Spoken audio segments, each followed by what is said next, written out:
Renungan Jumat 6 Juni 2025. Gembalakanlah domba-dombaku. Bacaan Injil dari Injil Yohanes bab 21 ayat 15 sampai 19.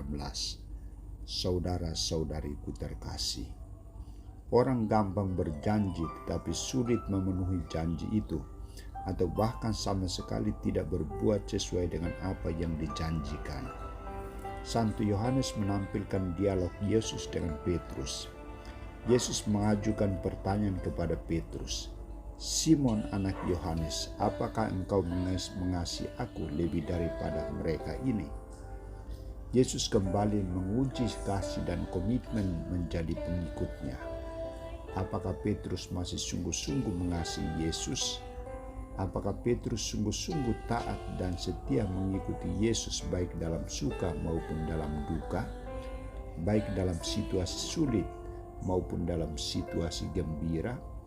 Yesus bertanya sampai 3 kali, artinya mengasihi Yesus bagi seorang murid itu sangat penting.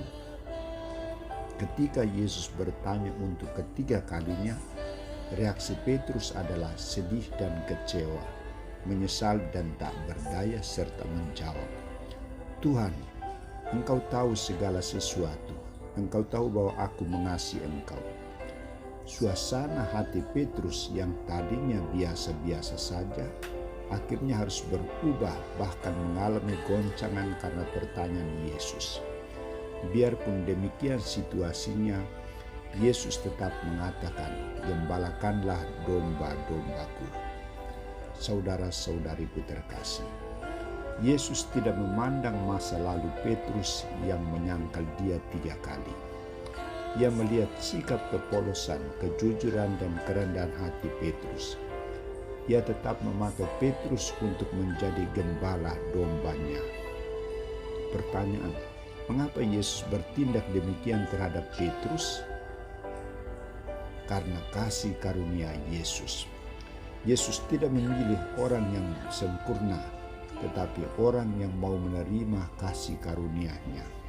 Di samping itu juga karena nilai belas kasihan dan pengampunan Yesus. Yesus mengampuni dosa-dosa Petrus dan memberinya kesempatan kedua untuk melayani. Dengan tindakan ini, Yesus ingin mengungkapkan sikap solider, keberpihakan, dan keadilannya terhadap orang berdosa seperti Petrus untuk menjadi gembalanya.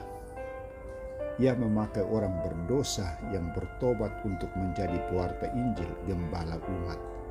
Saudara-saudariku terkasih, bagaimana tanggapan kita atas sabda Tuhan ini?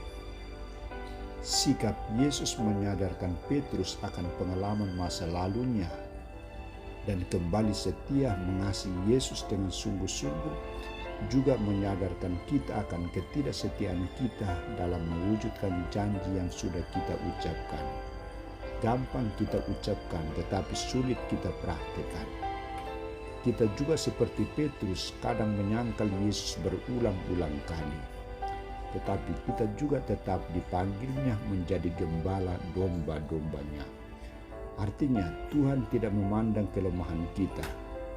Tuhan mempergunakan kelemahan kita untuk menunjukkan kekuatan kasih-Nya. Kekuatan inilah yang memampukan kita untuk melayani dan menjadi gembala umat. Tindakan Yesus ini menjadi contoh bagi kita dalam mempraktekkan perintah kasih-Nya sebagai gembala umat, dengan sikap mengasihi, melayani, dan memberikan hidup untuk umat yang kita layani, tanpa memandang latar belakang hidup umat. Perlakuan Yesus terhadap Petrus juga menjadi contoh bahwa Ia mempergunakan siapa saja, bahkan orang berdosa, untuk melakukan pekerjaannya, jika mereka mau bertobat dan menerima kasih karunia-Nya.